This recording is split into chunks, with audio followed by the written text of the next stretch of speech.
him. Re-escalation of the war with Iran. Sources tell CBS News that the U.S. and Israel are ready to launch what may be the harshest bombing campaign to date against Iran. The potential targets include power plants, refineries, and other infrastructure in Iran's energy sector. We're told. So I briefly talked about this yesterday in our situation monitoring segment.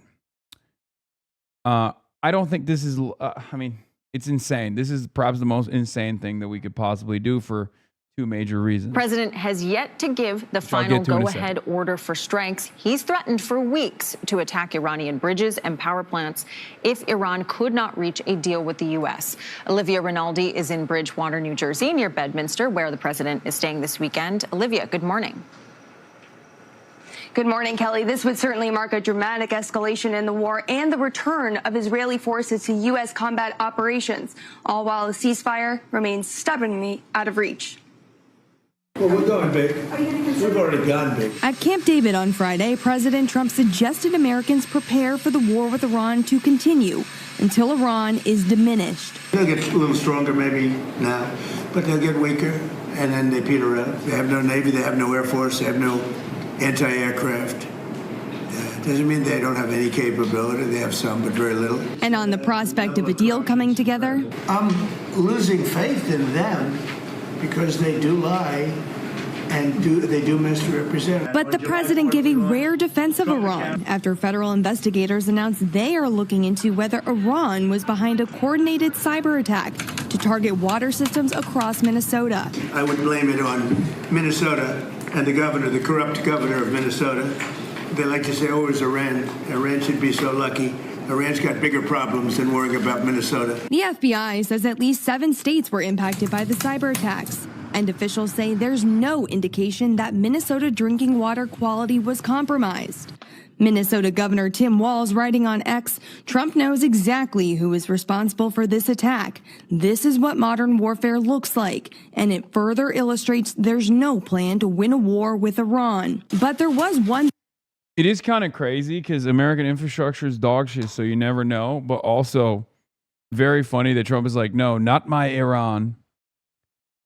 It could only be the one entity that is my bigger immortal enemy. The Democratic Farmer Labor Party of Minnesota.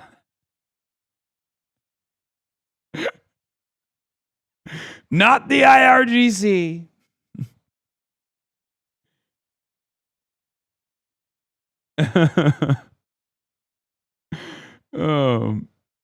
He really hates the Democrats a lot.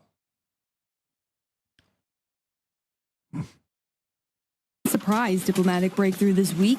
The White House says Hamas agreed to disarm in exchange for a complete withdrawal of Israeli troops from Gaza. Nobody thought that would be possible, to disarm Hamas. A Hamas spokesperson told CBS News the disarmament would not happen before Israel withdraws. But Israel said Hamas must disarm first.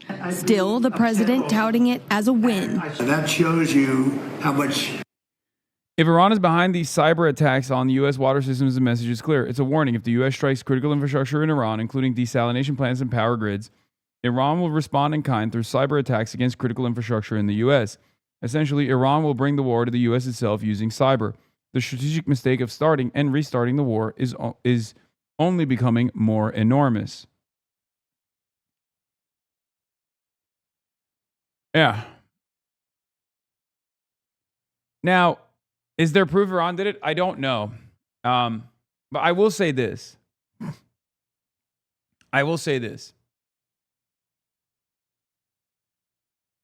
It kind of makes sense, but it also, in my opinion, is a little bit of a mistake from the Iranian side. Because so far, the reason why, I guess like it doesn't really matter at that point, because the reason why Americans are largely uninvolved with this, like American voters are against this war, is because there's not been a real penalty to the Americans beyond like gas prices. And even the dumbest American kind of understands that, like, yeah, we fucked stuff up over there, and that's why the gas prices are high. They're not blaming Iran for it. They're blaming Trump for it, right? But if Iran started directly retaliating against like American critical infrastructure, things of that nature, I feel like there would be probably more of a rallying around the flag effect that would probably increase support for the war effort against Iran. Not that it matters, though, because the Iranian calculation in this situation could potentially be, well, these Americans don't fucking like this war, but Trump doesn't give a shit. So we might as well universalize the pain a little bit. You know what I mean? So that could be their calculation to increase the pressure. But if you're Iran and your goal is to increase the pressure and increase the stress that the average American is experiencing, well, Americans are very spoiled overall. We're a very spoiled country. Our proximity to all the war that we wage gives us a tremendous opportunity to continue waging war without significant penalties. It could backfire. Cloud District says it could go one of two ways. A, the penalties on Americans make them blame Iran and support the war. Or B, it makes people more sick of the war and wanting it to end. I feel like the latter is more likely the longer the war goes on. But as it's still somewhat new, the former is more likely. Yeah, I don't know. I think it depends on the severity of the impact.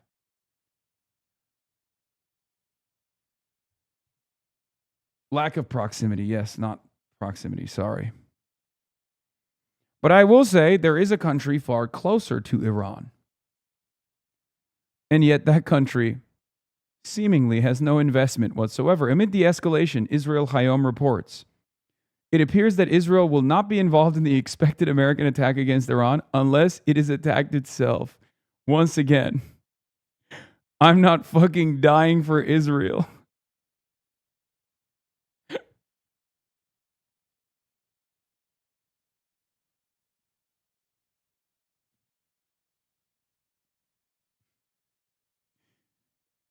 It's so funny.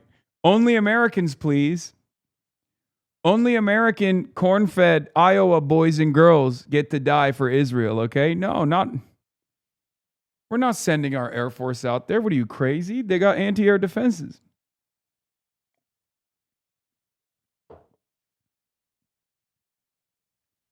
They got anti-air defense systems. What do you mean? You think we'd let any of our Israeli pilots die in the process? Are you out of your dang mind? Now that the war has been going on for so long in Ukraine, the Ukrainian attacks on Russia seem to be making Russians less supportive of the war. But early in the war, it galvanized support for the Russian war effort. It depends on the level of attrition, in my opinion. Yeah, but again, it's been a long process for Russia. So, it's a little different. America is still early. America's still early in the day in its efforts. Also, Russians are used to worse material conditions than Americans are. I think Americans are definitely Americans have far less appetite for stress. We're used to living very comfortable lives. I mean, think about it. COVID lockdowns led to Americans taking up arms against their local governments, because they couldn't get a fucking haircut for like a week and a half. Yeah, Russian baseline tolerance for suffering is infinitely higher than Americans. So I don't know which way it would go. I have no idea. But you bet your fucking ass, any kind of attack on our critical infrastructure, we will have absolutely, Trump will have absolutely been responsible for it ultimately. Because none of this shit had to happen. The gas prices, we did not have to experience another inflation crisis whatsoever. Trump literally went in and did that shit at the behest of Israel, and I will be saying the truth, no matter how much people get mad at me for it. Okay?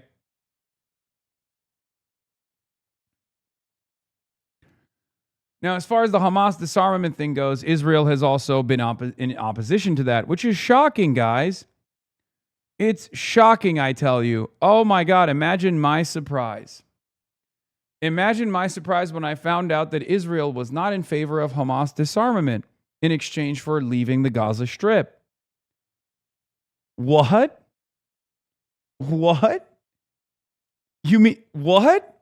You mean to tell me that Israel is not going to remove their troops from 50%, 57% of the Gaza Strip in exchange for Hamas disarmament? What? No way. No way. What's next? You're going to tell me Israel didn't give a fuck about the hostages and we're simply using them as a propaganda talking point in the Western world? Stop. What's next? You're going to tell me Israel was trying to deliberately kill the Israeli hostages? Stop it. Yeah, this is a fire take. YouTube creator iDubbbz reveals that Ethan Klein lied about dropping his lawsuit against him and has now received an upcoming court date. Ethan previously confirmed he would drop the lawsuit after receiving significant backlash online and an apology from iDubbbz. I'm retweeting that shit. Oh, a fake ceasefire. Where have I seen this before? Banger. Yeah. Israel activity. Israel behavior. 100%.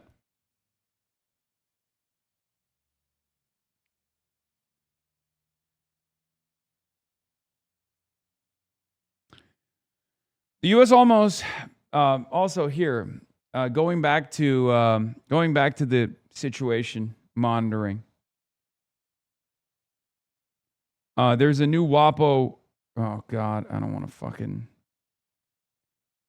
GIF link doesn't work. I need to log in. Send it to me with a paywall remover, please. Here's the thing. Okay. America doesn't have the munitions to continue waging this war, and the global markets don't have time to continue waging this war as the Strait of Hormuz remains closed, as the Saudi oil refineries start getting peppered with Houthi strikes, worsening the crisis, worsening the energy crisis. Okay? Markets and munitions. Markets can't take any additional destabilization, and America doesn't have the munitions to continue. And a lot more people are openly saying it now. At least they're saying it to the media. Here's a Washington Post exclusive. U.S. General warns Pentagon he lacks sufficient forces to protect Israel. A shortage of Navy destroyers used to defend against the Iranian ballistic missile attacks will force the head of U.S. European Command to prioritize the U.S. homeland instead, officials said. The top U.S. general in Europe privately warned the Pentagon this week that he lacks sufficient naval forces to continue protecting Israel from incoming ballistic missiles. A couple months ago, we lacked sufficient munitions to protect our allies. Now, we're admitting that we lack the sufficient munitions to protect the homeland. Do you understand how fucking insane that is? Do you understand how fucking insane that is? There are varying degrees of allegiances that we have, Israel being at the top, right? Israel obviously is the most important asset, more important than actual states in the United States of America. Like, America would literally exchange Wyoming for Israel. America would allow Wyoming to be nuked off the planet with all of the Wyomingites in it in exchange for making sure that Israel was safe, making sure that Israel could continue expanding. I 100% believe that. Okay? So there's one element. But the entirety of the country, now we got problems. There's varying degrees of care here. There's varying degrees of importance. So, like, obviously the least important are the Arab states, Gulf states. They're nothing, even though they're worth so much more than Israel technically. In our calculation, they're worth nothing. And that much remains to be seen. We're basically treating Saudi Arabia and the UAE like they're Kurdish militias, okay? Literally bottom of the fucking barrel. Then you got the Asian security theater. You got the Asian Security Cooperative Agreements in the Pacific Theater. They're Up next, we took their anti-air defenses and we panic shipped them into the Gulf specifically to defend Israel. And then you got Europe. Obviously, Eastern Europe is nowhere near as important, even though they're a part of NATO, so they're a little bit more important than the Asian countries. And then you got Western Europe. And after Western Europe, you have the American nation, okay? Our United States of America. While the United States of America, or at least our government, America, the entity, not the people, while the United States of America could maybe eat a little bit of damage on the homeland in exchange for, going along with Israel's ambitions here, when you arrive at our missile stockpile is not enough to not only not defend Asia, but Eastern Europe and Western Europe, but now the United States of America didn't even mention Africa. Dog, Africa is not a part of the equation from the American foreign policy calculation. What are you talking about? We're talking about countries that we have security cooperative agreements with.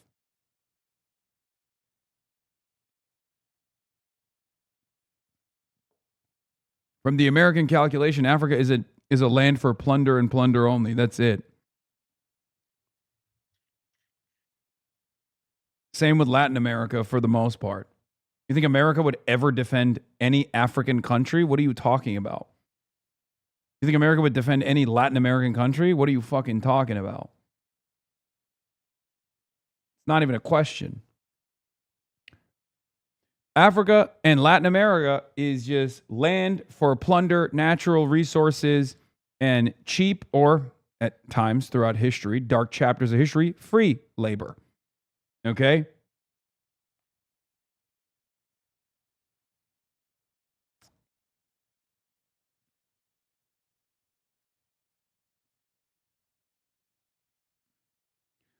And I don't even think, yes, you're not wrong. I don't even think America would defend Western Europe if push came to shove. My point is, if you can't defend the American homeland, then you have nothing, right? These guys love talking about if we don't have borders, we don't have sovereignty. If we don't have borders, we're not a nation. Okay. If we can't even defend the homeland because we have literally expended all of our fucking munitions on Israel, what are we? Other than a cumsock for Israel, an Israeli ambition. What are we? Are we a country? Who's the senior partner in this coalition? Who's the superpower here? Is it Israel or is it America? What the fuck are we talking about? General Alexis Grinkowicz, the head of U.S. European Command, so obviously you know he's fake and gay and woke because he's, in Europe, sent written notification to senior Pentagon officials saying that without another Navy destroyer, he would be forced to choose to defend the United States homeland over that of Israel, said the officials who, like some others, spoke on the condition of anonymity to discuss the correspondence.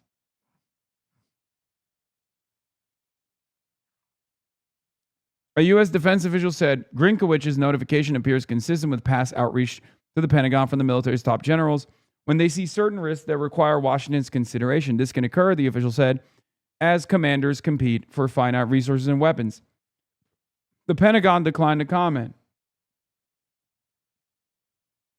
U.S. European Command did not respond to requests for comment. A spokesperson for the Israeli embassy in Washington could not be reached for comment. The general's warning comes at a tenuous moment in the 5-month conflict as near-daily attacks have resumed following the collapse of peace talks between Washington and Tehran, and the operation's intensity has drained U.S. supplies of key defensive weapons. The Navy has been particularly taxed as the Trump administration has directed a blockade of Iranian ports in response to Tehran's closure of the Strait of Hormuz. The standoff has stymied the movement of Middle Eastern oil and other commodities through the narrow waterway, upending the global economy. You know all this stuff already. And it's been very interesting because this is yet another moment where I have to do my I told you so dance. Okay? Piker Broadcasting Service, the People's Broadcasting Service for tomorrow's news today. Okay? There it is. This is why you subscribe to the People's Broadcasting Service. This on the groundwork changing American politics for the better, but this is part of the reason. There's another separate New York Times article that came out with pretty scathing comments about the Iran war, reported by Preston Stewart. If you've been following Operation Epic Fury from the start and even before it started here on this broadcast, none of this information is new for you. You've heard it. You've heard it from me over and over again, to much criticism at the time, right? Whenever I repeated this stuff, everyone was like, get the fuck out of here. We got contingencies. You're crazy. America's the most powerful military on the planet. You think we can't take out a middling power like Iran? Well, guess what? I was right. And all of the naysayers that were hanging on to a hope and a dream, leaning into lethal doses of copium, were wrong. Shocking. Shocking. What Kami says, thank you for the 20 gifted subs. Turns out we are a paper tiger. So how did I get it right? And so many of these analysts got it wrong. Well, there's a couple reasons. Number one, I don't believe in American exceptionalism. I think it's silly. I think it's dangerous to lean into these sorts of ideals.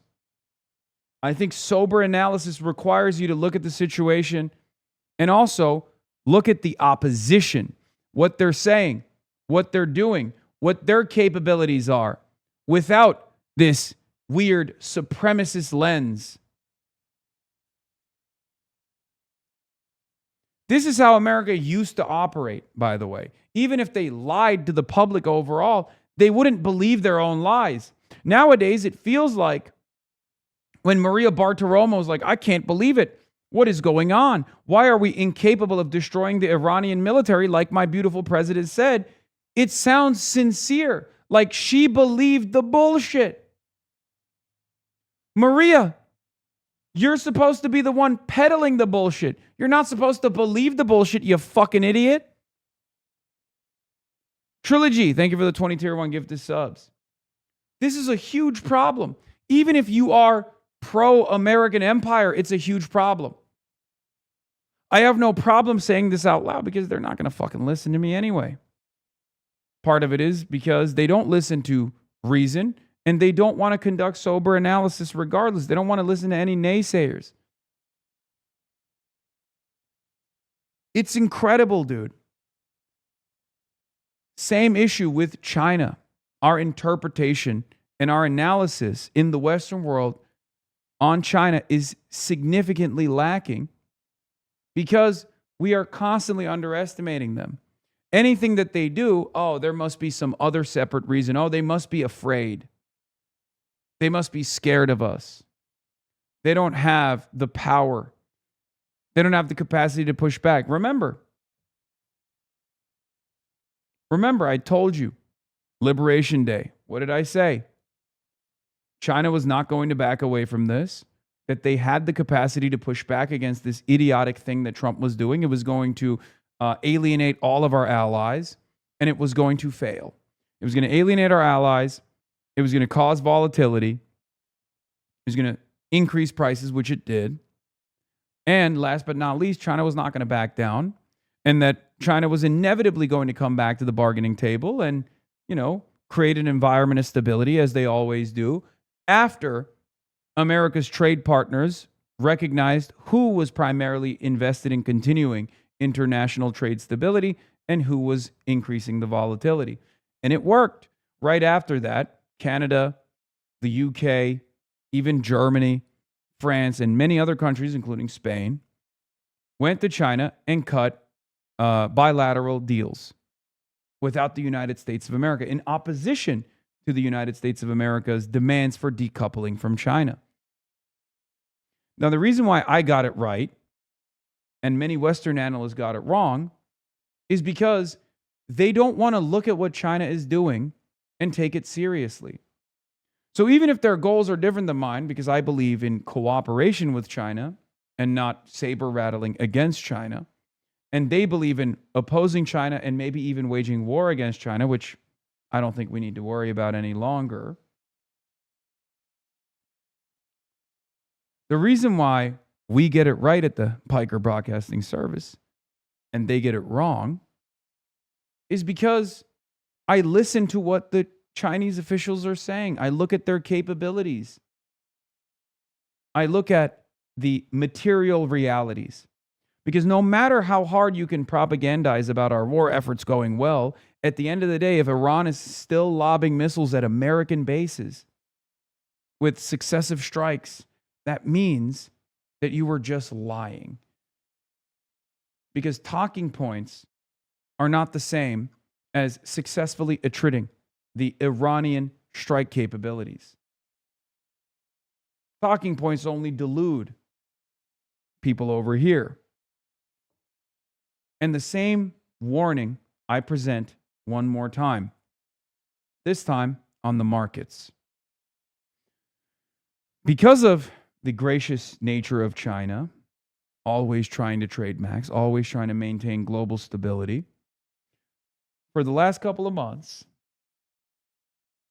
the Strait of Hormuz blockade has not turned into a major crisis. Only because China cut their strategic petroleum reserve imports by almost half. There's no guarantee that it will continue to do so. This gives China tremendous leverage.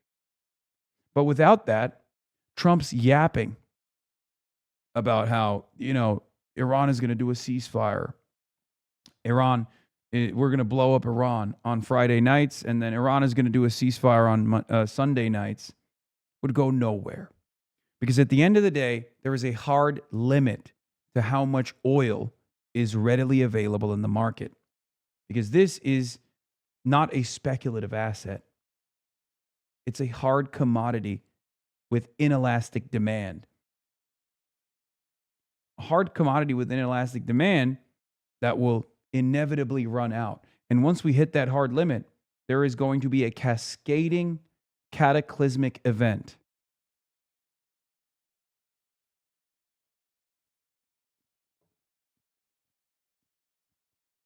$35% off gifted subs right now, by the way. If you subscribe to the Piker Broadcasting Service and gift subs, and at level 10 Hype Train, we will carry the flame. It's been a couple days since I've done so. I will carry it extra hard. So, let's continue.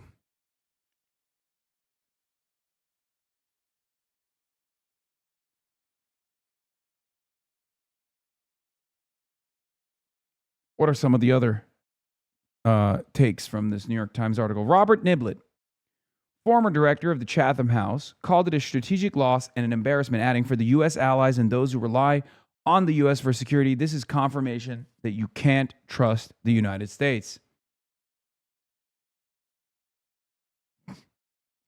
He continued, people won't forget that their security and their future were dragged into question by an unpredictable and wavering U.S. foreign policy.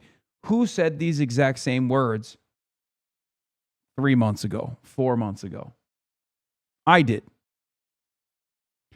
Ali Vaez, the Iran project director for the International Crisis Group, said, this is the crisis of credibility of the U.S. Neither its military prowess nor its diplomatic promises can be trusted. Aaron David Miller, a former American negotiator and now a senior fellow at the Carnegie Endowment for International Peace, said the conflict has undermined U.S. deterrence and credibility, antagonized America's allies, and delighted its adversaries. That is where we are at. You understand? That's where we're at. Level 5 Hype Train is also where we're at. None of this had to happen. Donald Trump could have said the exact same thing that every other president that came before him said to Benjamin Netanyahu and different Israeli leadership. Fuck off. He could have just simply left it at that. The Israelis have been agitating for a war against Iran for the last almost 4 decades. We could have just said, fuck off.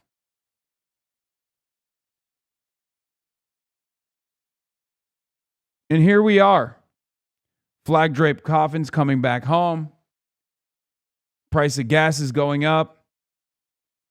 There's tremendous instability that awaits the entire global energy markets. Far worse than what we've seen thus far.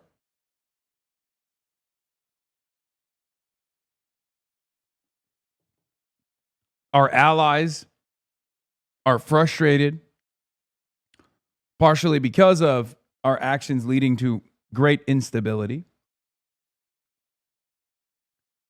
But also, our allies all around the world are frustrated because we've shown them that we do not have the military prowess nor the military might. And our commitments are absolute to one country and one country only, and that is Israel. And at the direction and at the behest of Israel, we are willing to throw the entire world into chaos. We are willing to forego our security commitments. The countries that are technically far more valuable, far more bountiful in natural resources, for example, like the Gulf nations. The realpolitik of it all, the normal attitude here would be to cut our losses with Israel, to demand that they pull back and we pull back from them, and then redouble our commitments to the Gulf nations. I'm saying this not as someone who is an anti-imperialist. I'm saying that the pro-American empire position that is strategic and sound would be to lean into the Gulf allies, cut a deal with Iran, cause Israel to restrain itself, force Israel to restrain itself, to no longer protect it, to no longer allow it to behave with impunity in the violent and belligerent ways that it does. But instead of doing that, we have only doubled down, tripled down, quadrupled down, quintupled down on Israel's ambitions. It is unbelievable. We're also at level 6 hype train, 35% off gifted subs. And because there is a, albeit dying, but still relatively powerful propaganda apparatus that churns out Hasbara, that churns out pro-Israel talking points with regular frequency, a lot of people are left in the dark on this.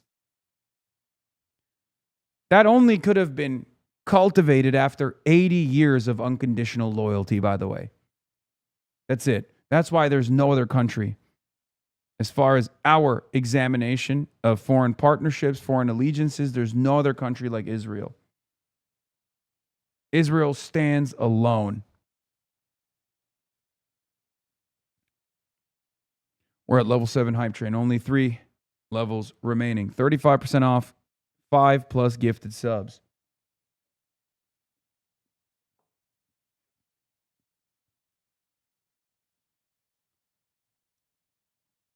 Breaking. Iran announces that it will strike the world's, what commie says, with the 50 bones, goddamn. Iran announces it will strike the world's most important energy facilities located in Arab countries and Israel, all within range of Iran's precision missiles in response to any new U.S. and Israeli strikes per Fars. Ghawar oil field, Saudi Arabia, the backbone of Saudi production. Disruption puts 5+% of the world's oil supply at risk. The global oil supply, chat. Abqaiq and Khurais, Saudi Arabia, 7 million plus barrels per day throughput, world's largest oil stabilization plant. Ruwais refinery and Zakum oil field, the United Arab Emirates, second largest offshore oil field, 1+ million barrels per day. North Qatar gas field, Ras Laffan LNG. Qatar, world's largest gas field with 25% of proven reserves and 20% of global LNG trade. The Burkan oil field in Kuwait with 67 billion barrel reserves, 2 million barrels per day. Sitra refinery, the in Al Minhaj, Bahrain. Leviathan, Tamar gas fields, Israel, Israel's largest and second largest gas fields.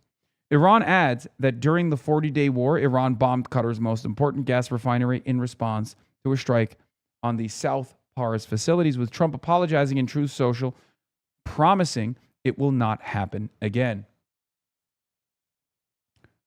The reason why they're saying we will do this if you strike us, if you follow through on this destruction campaign on our refineries, on our power plants, is because they will do it. They will. And perhaps they'll do more. Perhaps there will be a domestic attack on our energy grid here in the United States of America. Cyber attacks potentially.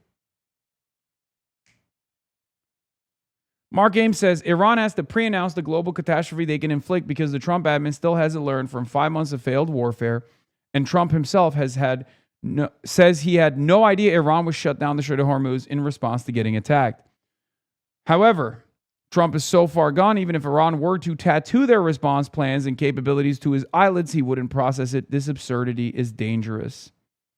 Because a reporter says, you said that they do have some capabilities left. Should Americans be prepared for these back and forth attacks until Iran is simply unable to strike back?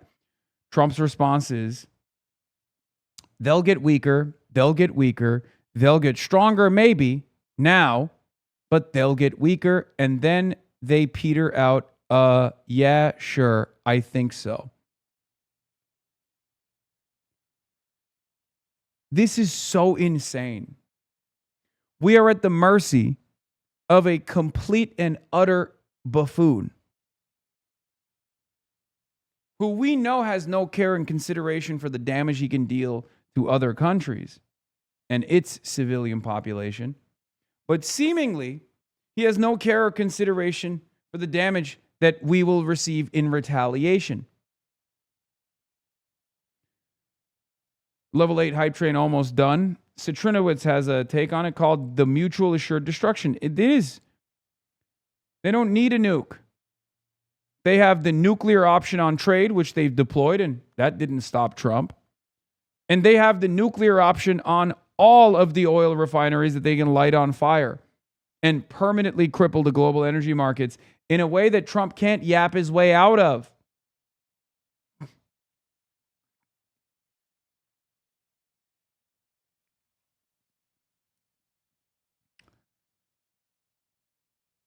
Meanwhile, this is what Trump is doing. Trump Media has officially launched its new paid data service, providing faster access to Truth Social posts like a fucking Bloomberg terminal, by the way. The new service is called Truth API, which gives firms a direct licensed real-time feed of the platform's most market-moving truths, the company's CEO said in a press release. The service reportedly costs as much as $100,000 a month.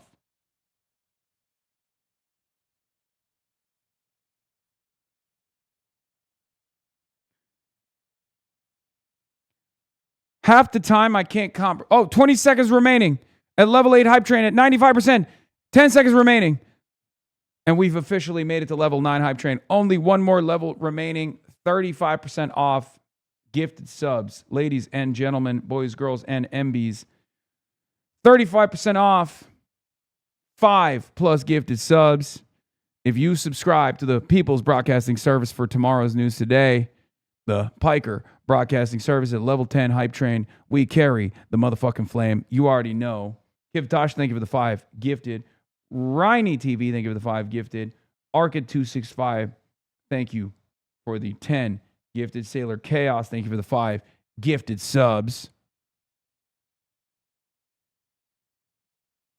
Alana Banana, Captain Caps, PWNY Garumi with a 20. And Leet Barbarian, thank you for the 5. A Sure Thing, thank you for the 5. Subsonic Spartan, thank you for the 10 gifted subs. Vekanon with the 20 gifted. I like People's Broadcasting Service a lot more low-key. Piker Broadcasting Service, the People's Broadcasting Service, is both. It's PBS, baby.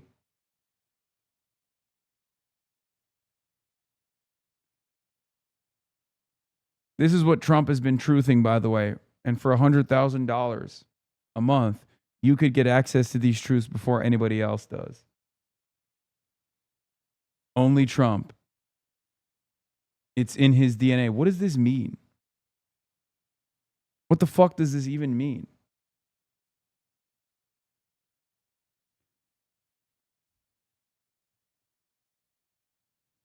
Queen of Crown 7, thank you for the 10 gifted subs.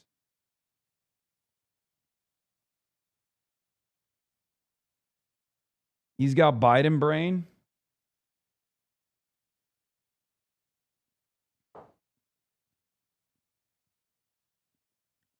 Andrew Filer with the 50 bones. God damn.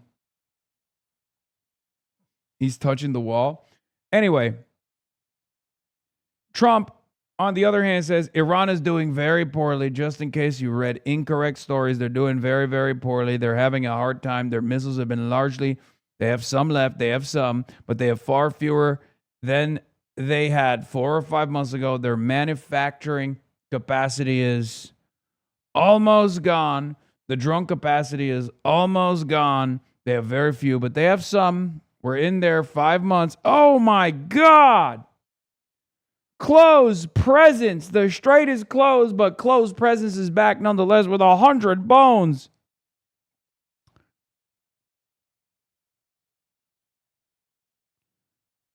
A much more important job than we originally anticipated. We're in 5 months and we have obliterated their military capacity. No, you haven't.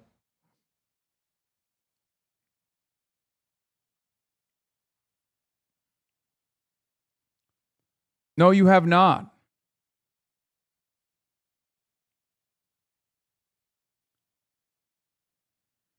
Oh.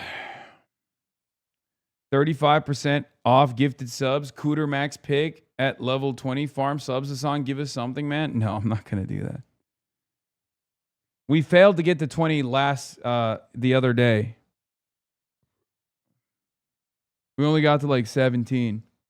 We got so close to 20. We're not getting to 20.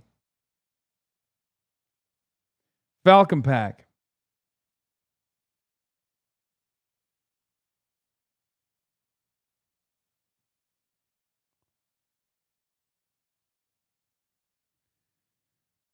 I'm going to hit a oldie but goldie, by the way.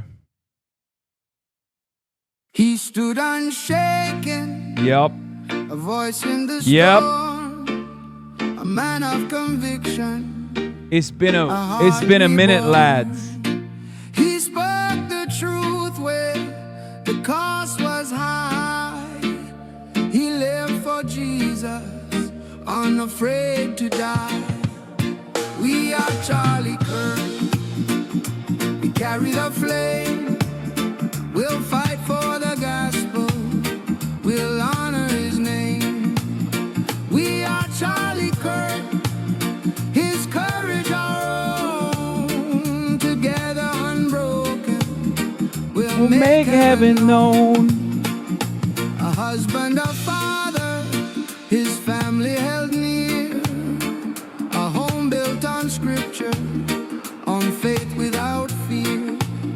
The world tried to silence, but his voice remains. In us it echoes, in Christ it sustains. We are Charlie Kirk. We carry the flame. We'll fight for the gospel. We'll honor his name. We are Charlie Kirk. His courage our own. Together unbroken. We'll make heaven known. It turns out there's a lot of AI music out there, from Boy George to that one guy that went viral. So we're listening to AI music ahead of the curve. The darkness will fall. Zaza Birds, rise up. We answer the call. Burning Joint USA. The truth is eternal. The cross is our guide. With God as our captain, we march side by side. We are Charlie Kirk. Carry the flame. We'll fight for the gospel. We'll honor his name. We We are Charlie Kirk. His courage our own. Together unbroken, we'll make heaven known.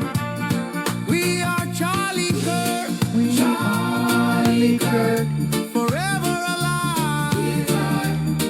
Charlie Kirk. With God we will rise. We Charlie Kirk. With God, Charlie Kirk. That's right. Level 11 Hype Train. 30 seconds remaining, ladies and gentlemen. Level 11 Hype Train. Remember, 35% off gifted subs. 5+ gifted subs. 35% off. 20 seconds remaining at level 11. Your hotel neighbor be like, nah, they love it.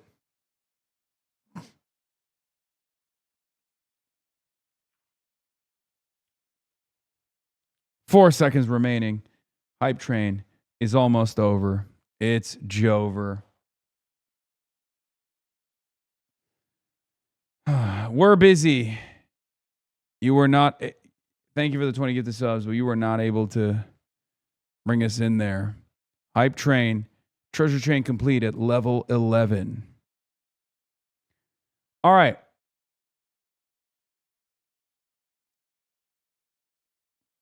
On August 1st, the U.S. calls on its citizens to leave West Asia due to the threat of significant escalation with Iran and its allies in the region. In my opinion, Iran and allies are waiting after Arbaeen to respond to the U.S.-Saudi airstrikes in Iraq that killed several people. So maybe August 5th, except if the U.S. attacks before. Past 24 hours have been very quiet, except few attacks on Kuwait and Erbil.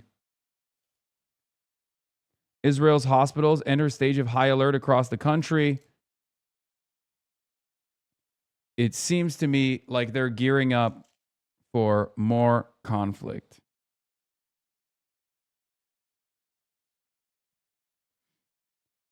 Now, given their tendency, the American strike should have come already. Okay, so it should have come like last night, as a matter of fact, or nighttime in Iran. The fact that it still hasn't is very interesting. Yeah, Saudi military and their tactical gear are once again unmatched. The guy in the ghillie suit is hilarious. He looks like a Japanese game show mascot. A guy in sandals is going to kill everyone in this picture. Yeah, that's usually how it goes. But it is interesting to see how much I thought they were low on bombs. They are. They are. We are. And it's so bad that they are consistently leaking this information to mainstream news. It's almost like right before Operation Epstein's Fury started. Right before Operation Epic Fury started, the generals were in a panic state.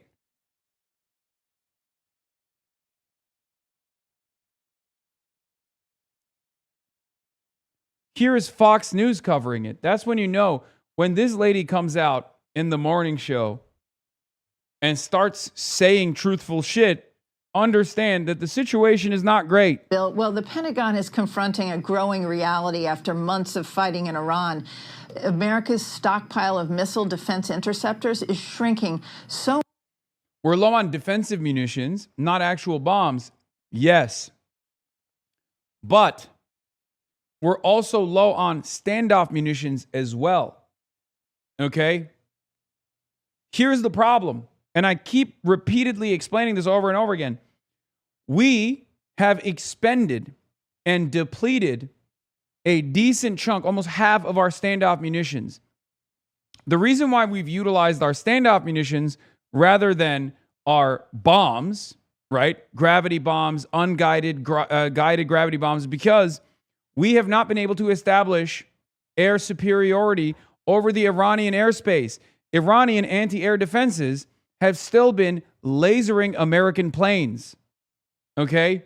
You've been saying the same thing for weeks. Well, because why would the situation change?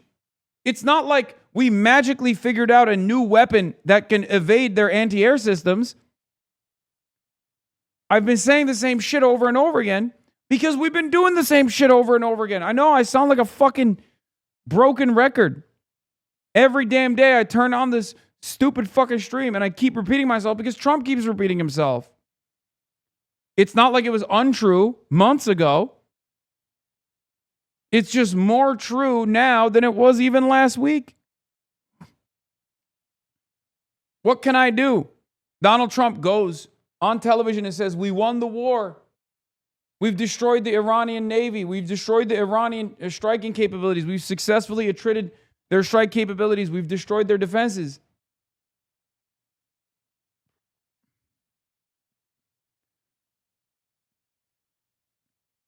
But all signs are pointing to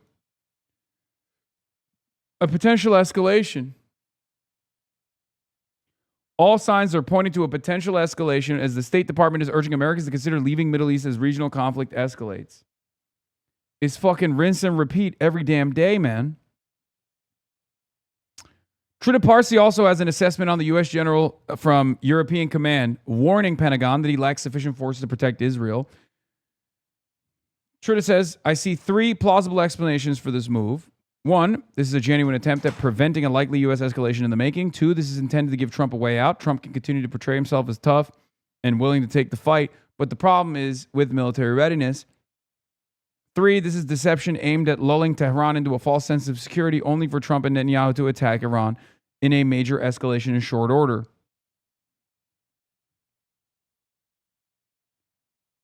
Why the fuck are you not at Streamer Games? Big dog. There's literally a major primary taking place on Tuesday here in Michigan. Are you out of your dang mind? Much that military planners are weighing whether they can continue the current cycle of limited retaliatory strikes. The Center for Strategic and International Studies, using open source budget numbers, estimates U.S. Patriot interceptor inventories have fallen from roughly 2,300 pre-war to fewer than 827, while THAAD interceptors have dropped from 452 to fewer than 278. CSIS warns rebuilding those stockpiles could take 3 years or more. If you look at what we've expended for Patriots, for example, it's over half the global inventory now has been consumed in the Middle East. Similar for the THAAD interceptors as well. These are things that we have to intercept ballistic missiles. So that really leaves us with very little excess to be able to use in other theaters, whether it's defend U.S. forces in Europe or the Indo-Pacific. The Pentagon recently summoned leading Silicon Valley defense firms like Shield AI, Anduril, and others to discuss urgently replenishing depleted U.S. weapons inventories. Concerns are that, these companies are, they have not produced at scale. They have commercial kind of technologies. They've done prototyping, but now kind of are they able to have production lines that can work with the government to produce those munitions at scales?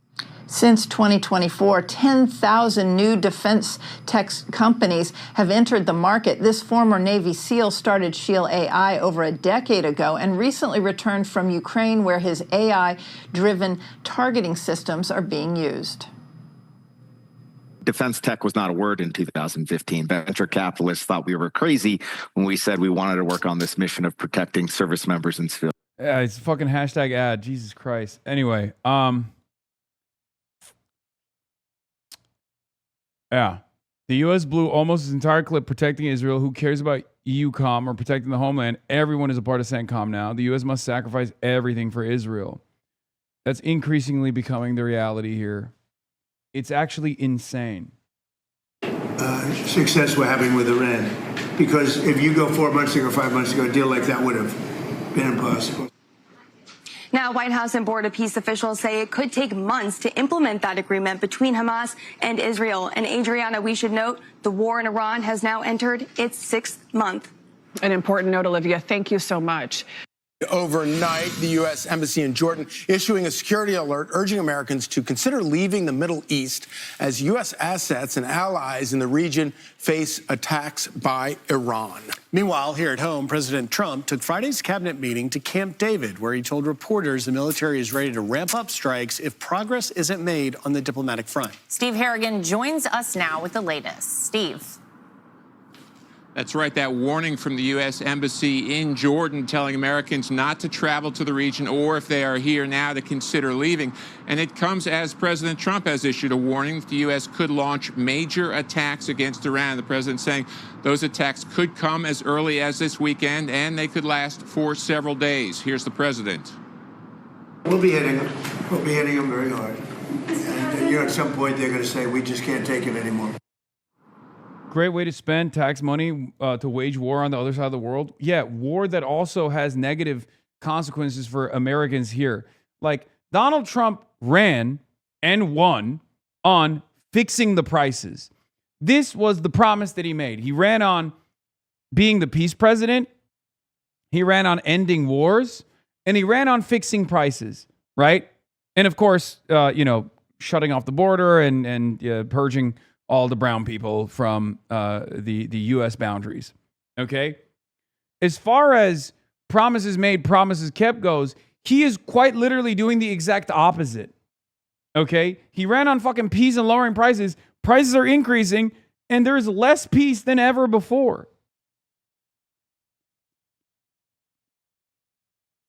Only him and his closest buddies are the ones who are making money right now. And they're making money hand over fist. The last major energy grid threat and subsequent taco, March 20th to 23rd, drove Brent down by 11% from pre-threat level. It also happened over the weekend. If this coordinated bluster, they could announce a new diplomatic effort on Monday. We don't know that that's the case. But that was the major one. That was back when, I think that was literally when Trump said he's going to nuke Iran, when I had arrived in Michigan. Ironically enough, to do the Abdul stump. It was the same day. You can sense some frustration in the president yesterday about Iran's negotiating tactics, negotiating for days at a time, and then suddenly striking U.S. assets in the region, attempting to strike U.S. military positions in the region, and also attacking civilian shipping. Here's President Trump on negotiating with the Iranians. I'm losing faith in them, because they do lie and they do misrepresent. Also, this is like pure projection. I don't know what else to say. Like, every time he does some fuck shit, he goes, they just lie all the time. It's like, bitch, what do you mean they lie all the time? Like, we can see what you're doing, right? You lie to us, you lie to yourself, you lie to the world, you're lying to everybody. It makes no sense. This argument makes no sense. Iran, if anything, has not lied at all. They keep saying, look, you strike us, we're going to strike back. And lo and behold, we strike them, and then they strike back. Okay? There's never been a moment where Iran is like, actually, we want to do negotiations. And then boom, lo and behold, they're striking our assets in the region. That's not what's been going on. We've been doing that to them. And while we've been lying to them and lying to the rest of the world, constantly being like, no, Iran wants to do a deal. Iran wants to do a deal. Iran has to come out every time and be like, no, we don't want to do a deal. What the fuck are you talking about?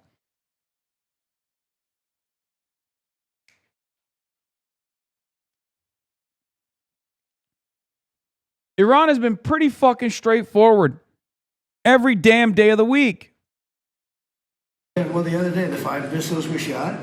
We knocked them down, but we were in the midst of a negotiation. I mean, I'm waiting for Steve to call me. How's the negotiation going? And instead, I got a call from Pete that they just shot 5 missiles at one of our bases in Jordan. If there are major attacks, it's not clear whether or not Israel would be a part of them. They've largely been on the sidelines for the past 7 weeks of this war. Guys, back to you. There we go. Okay. All right. Thank you, Steve. Truly is a tragic situation. And of course, as we've talked all along, I feel like Iran has dreadfully miscalculated President Trump, especially when you wind up actually killing U.S. soldiers. If you think that you're going to bully Trump or push Trump into backing down because of an upcoming midterm election, any hope of that goes out the window when you wind up killing U.S. service members.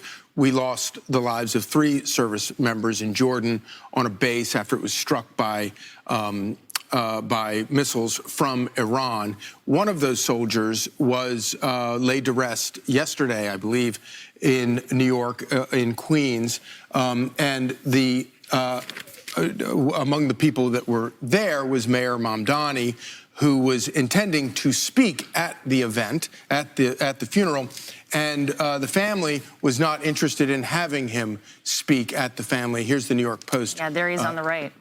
Is that him? The silent treatment, yes. Mm-hmm. So strange. Such a strange news story, dude. The New York Post treats Zohran Mamdani like Sex Pestity and LSF used to treat me. Like, it's kind of funny. It's really fucked up, but it's also kind of funny that they're literally like, oh, he really wanted to deliver a speech and make it all about himself. Like, where did you get this information from? Like, I don't even understand, why how did this become a thing? Like, why are they so parasocially obsessed? It's a real damned if you do, damned if you don't style situation too, because it's like, imagine Zohran doesn't attend the fucking funeral of the Queen's soldier. Are you kidding me? Zohran Mamdani loved that the Queen's soldier died, didn't even want to attend the funeral. You know what I mean? They're literally behaving like my fucking weird haters on the internet. Yeah, I do think that, look, there's nothing nice about war. This is always the worst case scenario. But I think when you look at this president and the strategy he's employed here, you look at the situation we just saw resolved in Gaza with the Board of Peace coming to this agreement. It will mean that in perpetuity, the people there in Gaza who were constantly being talked about, people, the pro-Palestine crowd, Free Palestine, all these people. I disagree with New York City Mayor plenty, but this criticism is unfair. My understanding is that the family didn't want elected officials speaking and the mayor respected their wishes. He was warmly received and clearly moved by the beautiful ceremony. This isn't something to fault him for. Oh my God. Oh my God. Wow, you mean to tell me that the New York Post lied? What? You mean to tell me that Fox News leaned into the lie from the New York Post? What? Wow. Wow, that's shocking. I'm so shocked. You mean they made it up? They literally automatically made the assumption that if there was an elected representative there, if there was an elected at the funeral, that their expectation is that they speak, and Zohran was really sad? You mean to tell me that the New York Post is behaving exactly like my fucking psychotic haters do when they'll clip something to be like this literally happened to me and with Zohran. On Zohran's election victory party.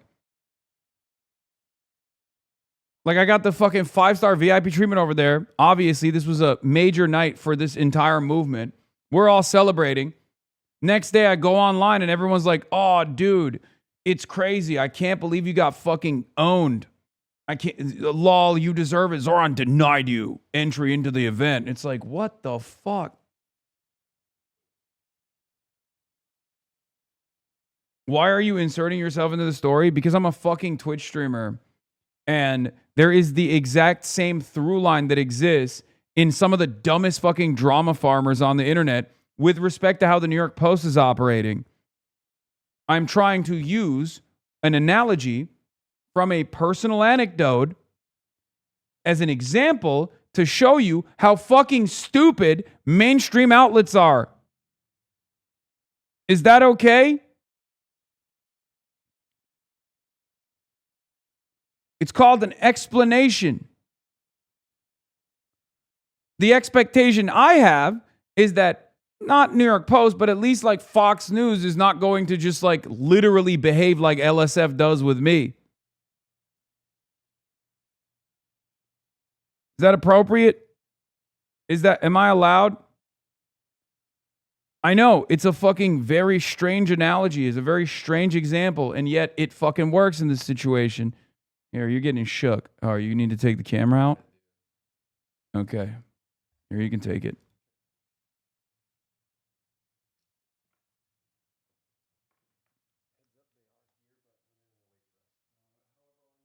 Okay, no, I'm down to...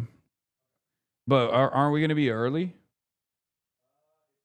People are pretty silent now. They may want to thank the president Okay. because without him, they'd be living under terrorist rule. Hamas would be ruling their lives. They would be living in misery. And now they have a hope for a better future, but it was strategy. And it didn't happen overnight. And I think when we're looking at a situation like we have in Iran, you have to look at how the president has operated this whole way. It's been very strategic. He's tried to be diplomatic about it. But you look at the way he decimated their military. You look at the way that he attacked economically, and now they're kind of boxed into a corner. And you're right, he is not worried about anything that is politically advantageous, Charlie. He's worried about doing the right thing at the right time, and that time is now. It is worth noting, President Trump was at the dignified transfer of those 3 fallen heroes.